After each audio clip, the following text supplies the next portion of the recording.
کرے اس بابرکت دعا کے لیے۔ خداوند آپ کے ساتھ ہو۔ تو بھی وقت ہے کہ ہم خداوند کی زندہ آواز کو سنیں گے، کیونکہ خداوند کے پاک کلام میں لکھا ہے اس نبوت کی کتاب کو پڑھنے والا، سننے والے اور اس پر عمل پیرا ہونے والے مبارک ہیں۔ تو میں بڑی عزت اور احترام سے خداوند کے خادم کو، خدا کے پاک روح کو اور خدا کے کلام کو ویلکم کرتی ہوں کہ جی پاسٹر جی آئیے خداوند کی زندہ آواز کو ہم تک پہنچائیے۔ Welcome pastor Simon.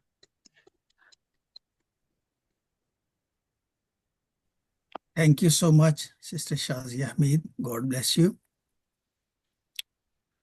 اب وقت ہے کہ ہم خدا ان کے پاک کلام پر استفسار کریں اور اس کے پاک کلام میں سے اپنی ہدایت اور رہنمائی کے لیے دیکھیں۔ جن کے پاس خدا ان کا پاک کلام ہے وہ میرے ساتھ ضرور کھولیے گا۔ اگر ڈیوائس میں ہے یا بائبل مقدس کتاب مقدس کی صورت میں ہے تو ضرور کھولیے گا۔ متی رسول کی معرفت لکھی گئی انجیل اور اس کا 20واں باب، اس کی 26ویں اور 27ویں آیت، دو آیات پر ہم غور و خوض کریں گے۔ اگر کوئی جماعت میں سے پڑھنا چاہتا ہے تو اس کے پاس وقت ہے کہ وہ اس جی حوالہ کو پڑھ سکتا ہے۔ جی تھینک یو۔ جی پاسٹر جی میں پڑھنا چاہوں گی۔ جی پڑھیے، متی 20 باب اور اس کی 26ویں اور 27ویں آیت۔ جی ہم خداوند کے زندگی بخش کلام میں سے پڑھیں گے، متی 20 باب 26 اور 27 آیت میں سے۔ تم میں ایسا نہ ہوگا، بلکہ جو تم میں بڑا ہونا چاہے وہ تمہارا خادم بنے، اور جو تم میں اول ہونا چاہے وہ تمہارا غلام بنے۔ خداوند کے پاک کلام پڑھے اور سنے جان پر خداوند کی برکت ہو۔ خداوند کا شکر ہو۔ آمین۔ 1 منٹ کے لیے ہم اپنی آنکھوں کو بند کریں گے، اور ابھی جو یہ ورد پڑھا گیا ہے ہم اپنے خدا سے روح القدس کو مانگیں گے تو وہ ہماری رہنمائی کریں، اور وہ مجھے اور آپ کو اور سننے والوں کو اس کلام کے وسیلہ سے برکت بخشے۔ خدا قدوس، مہربان، ازلی ابدی خداون، انسان کون ہے جو تیرے پاک منہ کی باتوں کو بیان کر سکے؟ باپ جب تو اپنا چنا ہوا وسیلہ بناتا ہے تو انسان اس لائق ٹھہر جاتا ہے کہ تیری پاک باتوں کو صادر کر سکے۔ ابھی اپنے ناچیز خادم کا منہ بن، الفاظ کا کرینہ سلیقہ طریقہ عطا کر، ذخیرہ عطا کر، تاکہ میں خداوند تیرے بیٹے بیٹیوں، بزرگوں، بچوں کے ساتھ جب مخاطب ہوتا ہوں تو آج کے زندگی بخش کلام کے وسیلہ سے خداوند ہم بہت بڑی برکت پائیں۔ تیرے زندہ ازلی ابدی اور جلالی نام کی خاطر مانگتے ہیں، آمین۔ خداوند کے مقدس پاک کلام میں سے ابھی اور ہم سب کی رہنمائی کے لیے جو ورد پڑھا گیا ہے، ان 2 آیات سے جو بھی پڑھی گئی ہیں، ہمیں لیڈرشپ کا انس ملتا ہے،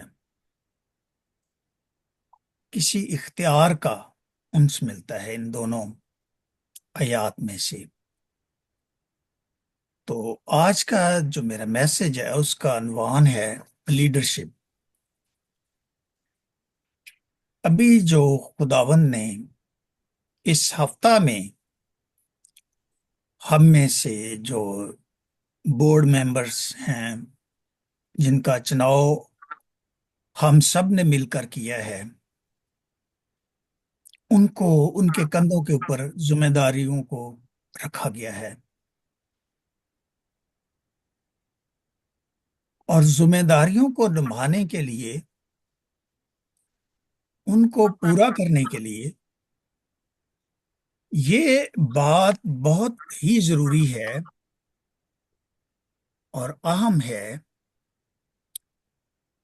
کہ ہم کیا کریں، ہم خداوند کے کلام کو اور خداوند کو اپنے ساتھ رکھیں۔ یہ بڑا ضروری ہے۔ اس کے بغیر یا خداوند کے پاک کلام کے یا خداوند کے بغیر باتوں کو پورا کرنا یا کسی مقصد میں کامیاب ہونا وہ مشکل ہے۔ تو لیڈرشپ میں ہم دیکھیں خداوند کے پاک کلام میں تو جو بڑی ضروری اور اہم باتیں ہیں ان کو میں آج ڈسکس کروں گا۔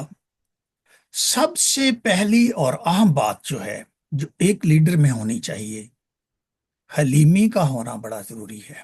پہلی بات، اگر ہم حلیم ہیں بہت اچھے نامور لیڈر ہم بن سکتے ہیں۔ ہمیں اپنی ایڈورٹائز کرنے کی ضرورت نہیں ہے، اور یہ صرف ہم ہی نہیں، ہم سب جو خداوند کی آواز کو سن رہے ہیں یہ سب کے لیے ہے۔ ہم سب لیڈر ہیں، یہ بات یاد رکھنی ہے آپ نے۔ دوسری بات، برداشت کرنا۔ خداوند نے ہمیں دو کان دیے ہیں، ایک منہ دیا ہے، اور اس منہ میں بھی کیا ہے؟ زبان جب کوئی الفاظ بیان کرتی ہے، دو سپیڈ بریکر ہیں۔ ایک تو دانت ہیں، 32 دانت ہیں، اوپر والے نیچے وہ، اور پھر آگے لپس ہیں ہمارے۔ یہ دو رکاوٹیں بھی ہیں کہ جو الفاظ ہم اپنے منہ سے نکالیں بڑے سوچ سمجھ کے ساتھ، اچھے انداز کے ساتھ۔ بائبل مقدس میں لکھا ہے، پولس رسول کہتا ہے کہ تمہارا کلام نمکین ہو، اثردار ہو، مؤثر ہو، ہر ایک شخص کو مناسب جواب دینا ہمیں آنا چاہیے۔ تیسری بات،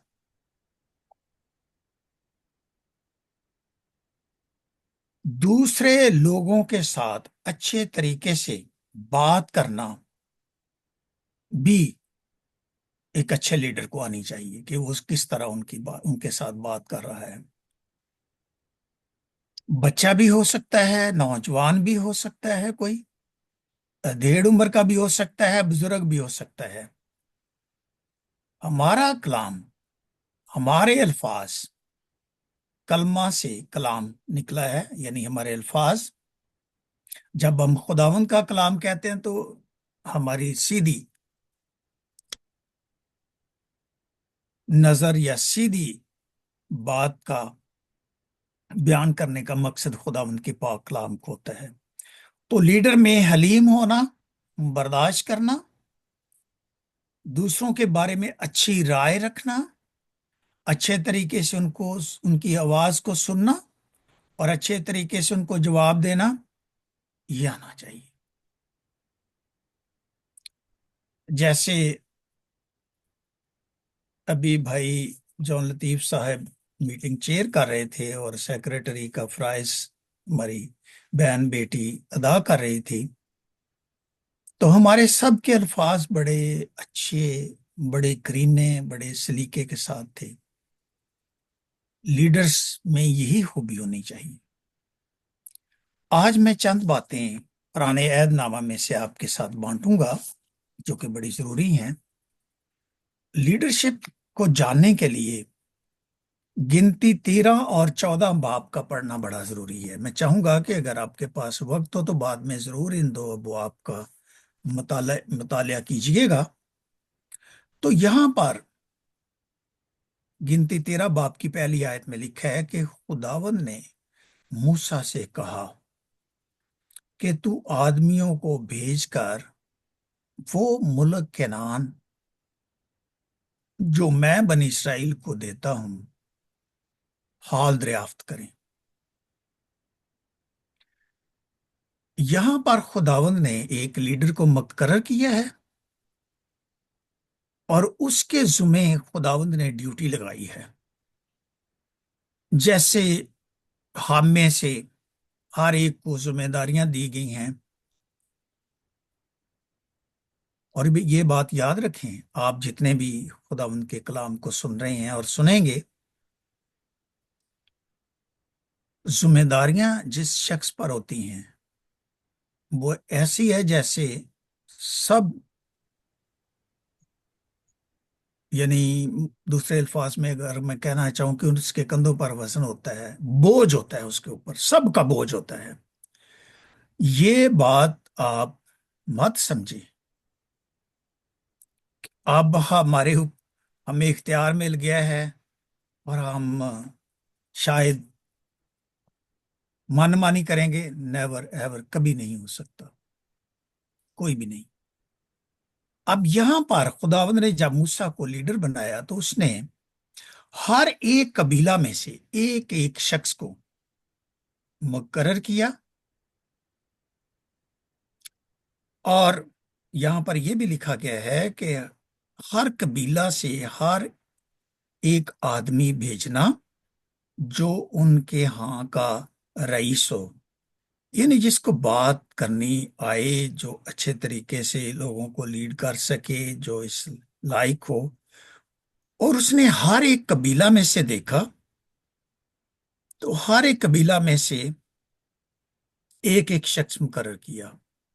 روبن کے قبیلہ میں سے اس نے سما کو لیا، اور اسی طرح شمعون کے قبیلہ میں سے اس نے صافت کو لیا، اسی طرح یہودا کے قبیلہ میں سے کالب کو لیا، یعنی یکے بعد دیگر 12 قبیلوں میں سے ایک ایک شخص کو مقرر کر کے اس نے ان کے ذمہ ٹاسک لگا دیا۔ کیا ٹاسک لگایا ہے، کیا کام کرنے کو کہا ہے 19ویں آیت میں؟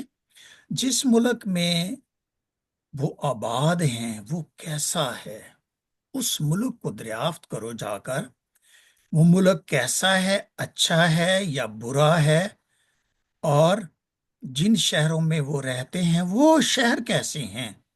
ملک، بات یاد رکھیں، اچھا اور برا ہے، کیا ہے، اچھا ہے یا برا ہے، اور دوسری بات جن شہروں میں وہ رہتے ہیں وہ کیسے ہیں، آیا کہ وہ خیموں میں رہتے ہیں یا قلعوں میں رہتے ہیں۔ کیا ان کے پاس یہ بھی دریافت کرنا کہ اپنے گھر بھی ہیں یا نہیں، یا وہ خیموں میں رہتے ہیں، کپڑے کے بنے ہوئے گھروں میں رہتے ہیں، خیمے بنا کر وہاں رہتے ہیں۔ اور پھر ان کو اور ذمہ داری دی گئی، وہاں کی زمین کیسی ہے، زرخیز ہے یا بنجر ہے، آپ نے غور کرتے رہنا ہے۔ زمین کیسی ہے، زرخیز ہے یا بنجر ہے، اور اس میں درخت ہیں یا نہیں، اور تمہاری ہمت باندھی رہے اور تم اس ملک کا کچھ پھل لیتے آنا۔ یہاں پر بڑی خاص بات ہے، لیڈر نے جو ایک پیغام دیا ہے، اس نے کہا کہ اب میں تمہیں بھیج رہا ہوں اور اس میں سے جو پھل ہیں اس ملک میں وہ بھی لیتے آنا۔ یہ ایک آئیڈینٹیفیکیشن ہوگی کہ وہ ملک کیسا ہے، لوگ کیسے ہیں، شہر کیسے ہیں، ان کا رہنا سہنا کیسے ہے۔ سو وہ روانہ ہوئے اور دشتے کسی میں سے رہوب تک، جو حمات کے راستہ میں ہے، ملک کو خوب دیکھا بھالا۔ لیڈر کا کیا کام ہے؟ یہاں ایک اور صفت بتائی گئی ہے کہ انہوں نے خوب دیکھا بھالا، غور کیا، جس راستہ سے جا رہے تھے، جس زمین پر چل رہے تھے، خوب غور کیا، اس کو جانچا۔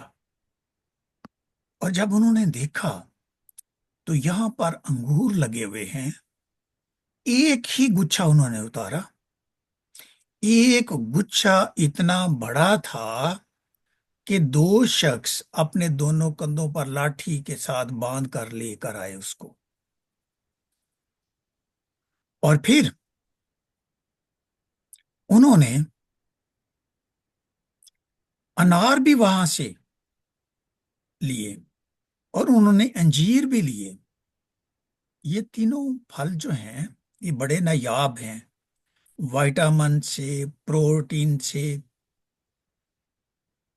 یہ بھرپور پھل ہیں جن کا ذکر کیا گیا ہے۔ آگے پھر انہوں نے جب دیکھا تو 26ویں آیت میں لکھا ہے، موسیٰ سے کہنے لگے کہ جس ملک میں تو نے ہم کو بھیجا تھا ہم وہاں گئے، اور واقعہ ہی دودھ اور شہد اس ملک میں بہتا ہے۔ کون سا ملک تھا؟ کنعان تھا۔ وہاں واقعہ ہی شہد اور دودھ بہتا ہے۔ سمسون کی مثال دیکھیں تو وہ جب گیا تھا نا، فلسطین کی طرف جا رہا تھا، تو راستہ میں اس کو یہ مکھیوں کا چھتا ملا، اور اس نے، وہ بھی شیر کے پنجر میں لگا ہوا تھا، اور اس نے اس میں سے کھایا۔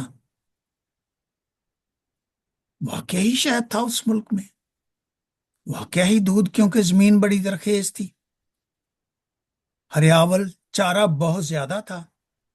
اور جس بات کے لیے دریافت کی انہوں نے آ کر یہ شہادت دی اور وہ پھل دیے اور اپنے منہ سے اقرار کیا کہ وہ اتنا اچھا شہر ہے، وہاں واقعہ ہی دودھ اور شہد اس میں بہتا ہے، اور یہ وہاں کا پھل ہے۔ جب اور اس نے پیش کیے کہ یہ پھل ہیں وہاں کے۔ عزیزو، یہاں پر اگر آپ نے غور کیا ہو تو لیڈر کا کام کیا ہے؟ اچھے طریقے سے دیکھ بھال کرنا۔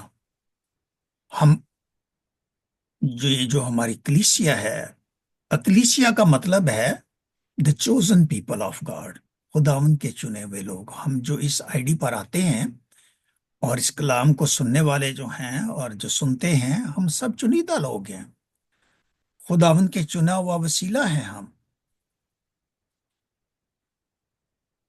اور ایک لیڈر کو جہاں لوگ رہتے ہیں، ان گھروں کے بارے میں، ان خاندانوں کے بارے میں، ان کی اولاد کے بارے میں، ان کے رہنے سہنے کے بارے میں ہمیں پتہ ہونا چاہیے، ہمیں جاننا چاہیے۔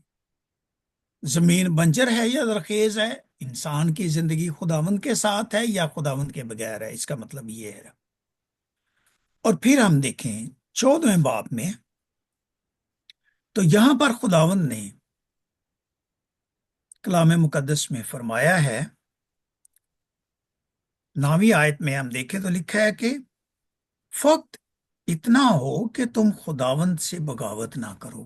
ہدایت ہے لیڈرز کے لیے، جو لیڈر رہے ہیں، جو بھی موجودہ ہیں، جو ہمارے بعد آئیں گے، ہم سب کے لیے ہے کہ خداوند سے بغاوت نہ کرو، پہلی ہدایت۔ دوسری، نہ اس ملک کے لوگوں سے ڈرو۔ ہمیں خائف بھی ہونے کی ضرورت نہیں، ڈرنے کی بھی ضرورت نہیں ہے، وہ تو ہماری خوراک ہیں اور ان کی پناہ ان کے سر پر سے جاتی رہی ہے، اور ہمارے ساتھ خداوند ہے۔ بڑی خوبصورت بات ہے کہ ہمارے ساتھ کون ہے؟ خداوند ہے، سو ان کا خوف نہ کرو۔ وہ لوگوں کا خوف کر رہے تھے۔ جاتی جولیت کے بارے میں آپ کو پتہ ہے نا، وہ فلسطین میں رہتا تھا، بہت طاقتور تھا، 9 فٹ کچھ انچ اس کا قد تھا۔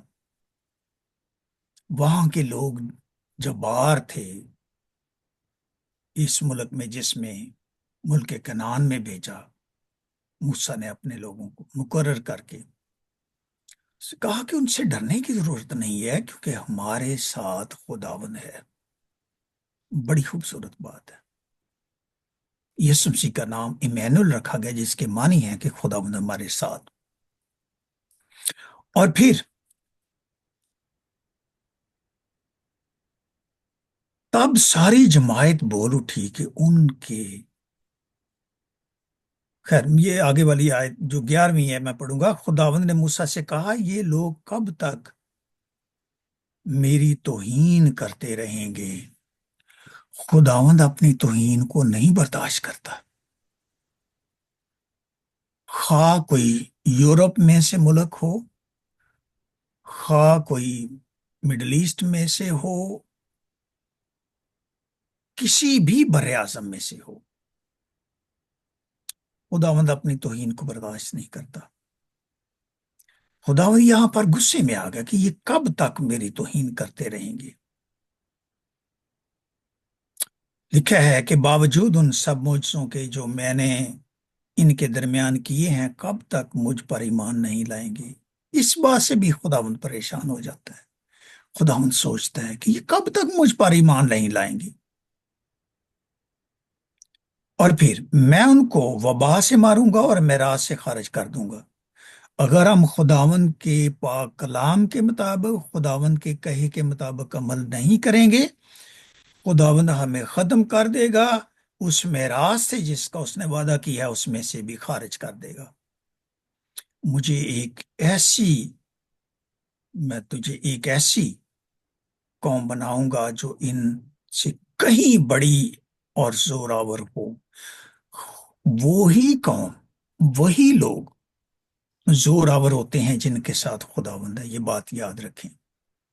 خداوند کے بغیر نہ کوئی ملک، نہ کوئی قوم، نہ کوئی قبیلہ، نہ کوئی اہل زبان، نہ کوئی امت طاقتور نہیں ہو سکتی، کیونکہ خداوند ہمارا زور ہے، وہ ہماری قوت ہے۔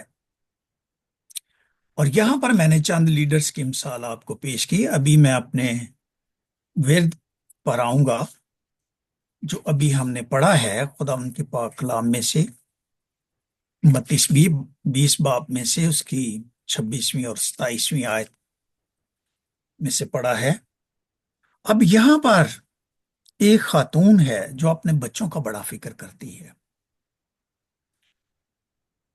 اور یہاں پر لکھا ہے زبدی کے بیٹوں کی ماں نے اپنے بیٹوں کے ساتھ اس کے سامنے آ کر سجدہ کیا۔ یسوع مسیح کے سامنے آ کر کیا کر رہی ہے؟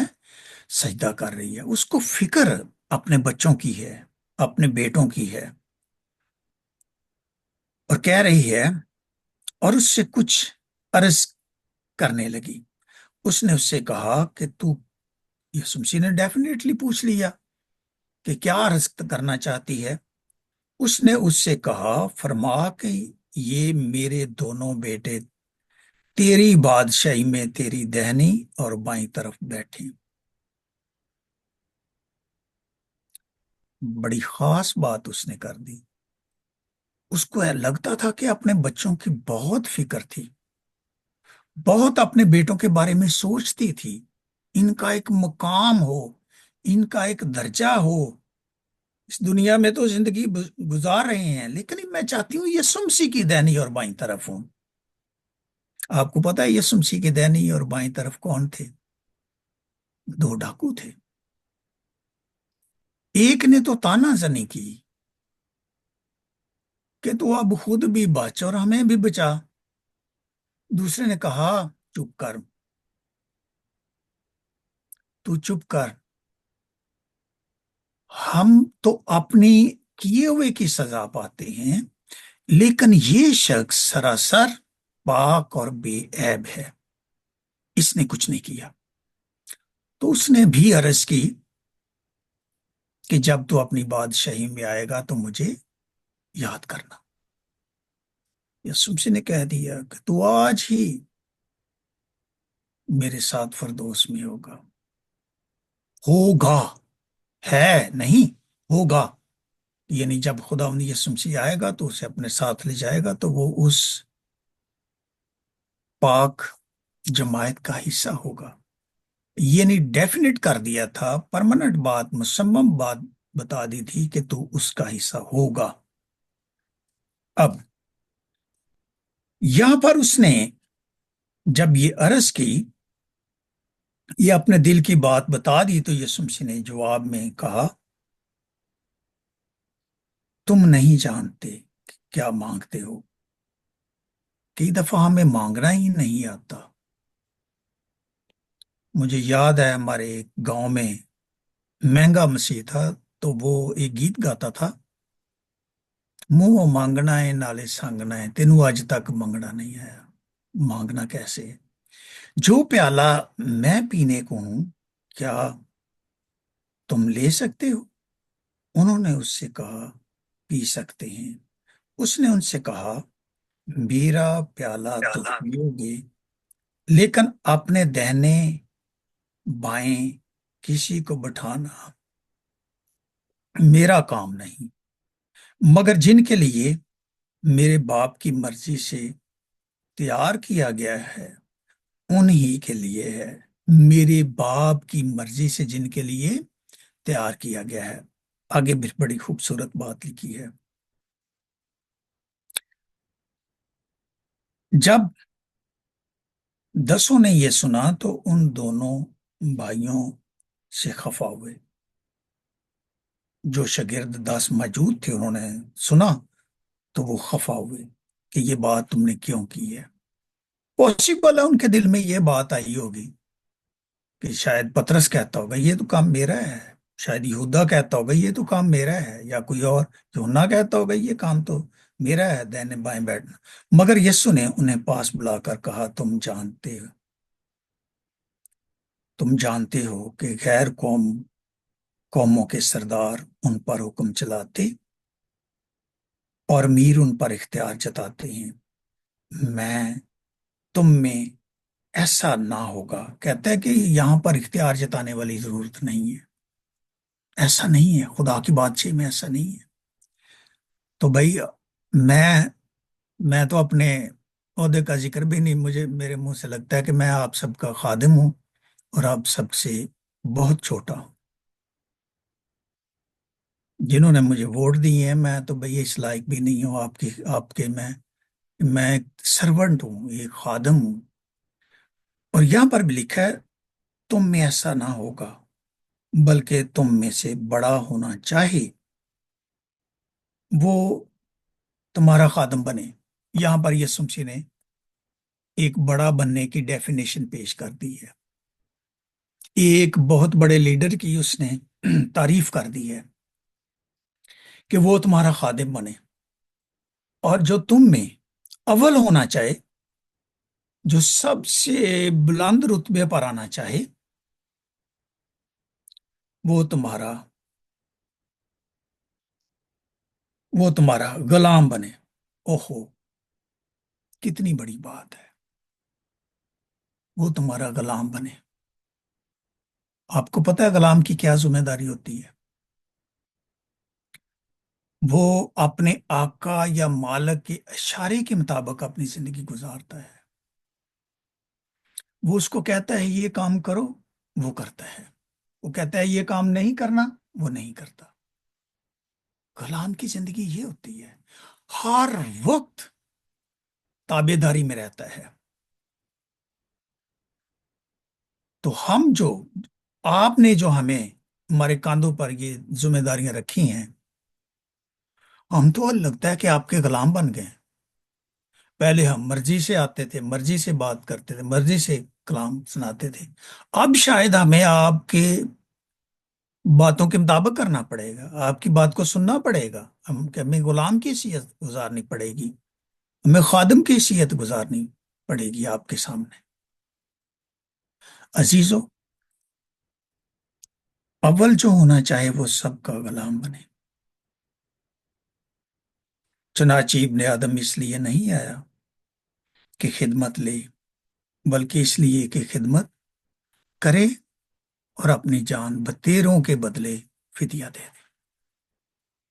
پریز دی لارڈ. خداوند نے ہم سب کے لیے جو ذمہ داری مقرر کی ہے، خدمت کی ذمہ داری مقرر کی ہے، خداوند نے آپ کو سب کو اور مجھے لیڈر ٹھہرایا ہے. جب خداوند نے ہمیں لیڈر ٹھہرایا ہے، موسیٰ کی مثال ہمارے سامنے ہے. خداوند جو کچھ کہتا تھا وہ کرتا تھا. خداوند کہتا تھا ہر ایک قبیلے میں سے ایک آدمی لے، اس نے ایک آدمی کو لے لیا. خداوند نے کہا اس ملک کو جا، اس کے بارے میں، اس کی زمین کو، اس کے پھل کو، ان کے لوگوں کا رہنا سہنا، ان کے شہر کی بناوٹ جو ہے، یہ ساری مجھے بتاؤ. آج خداوند بھی یہ جو مقدس ہے آپ کا اور میرا بدن، اس کو دیکھنا چاہتا ہے کہ اس کی بنیاد چٹان پر رکھی ہوئی ہے یا ریت پر رکھی گئی ہے. کیا ہماری زندگی سے پھل بھی ظاہر ہو رہے ہیں، اچھے پھل؟ کیا ہماری زندگی سے دوسروں کے لیے برکت بہ رہی ہے، شہد اور دودھ کی مانند؟ کیا ہم دوسروں کے لیے دعا کر رہے ہیں، وہ اچھے ہو رہے ہیں؟ کیا ہم میں سے خداوند کا جلال ظاہر ہو رہا ہے؟ عزیزو، serving other before being served. یہ یسوع مسیح کا طریقہ تھا شاگردوں کے پاؤں دھونے. یہ بہت بڑی لیڈرشپ کی ایک علامت تھی. آج ہمیں حلیم اور ہمیں برداشت کرنے والے، ہمیں دوسروں کو قبول کرنے والے، دوسروں کے ساتھ اچھی طریقے سے پیش آنے والے، ہمیں اس کے شاگرد بننا ہے. پھر خداوند ہمارے ساتھ ہوگا. پھر خواہ کتنی بھی مشکلات ہمارے سامنے کیوں نہ ہے، خداوند ایسے اٹھا کر ایک طرف رکھ دے گا، اور آپ کے ذریعہ سے، میرے ذریعہ سے، اپنے خادم الدین کے ذریعہ سے، اپنے راس باز لوگوں کے ذریعہ سے خداوند اپنے لوگوں کو عزت اور جلال بخشے گا اور فتح مندی بخشے گا. خداوند آج کے مقدس پاک کلام کے پڑھے اور سنے جانے کے وسیلہ سے ہم سب کو بڑی برکت بخشے. آمین. آمین آمین. پریز دا لارڈ. تھینک یو پاسٹر جی. خدا عظیم کی نہائی شکر گزاری کرتے جس نے آج پھر سے اپنے بیٹے کو اپنی الہی حکمت اور دنائی اور خرد کی روح دے کر، اپنے پاک روح کا دگنا دے کر اپنے جلال کے لیے استعمال اور خرچ کیا. تہ دل سے خدا ان کا شکر کرتے ہیں. خدا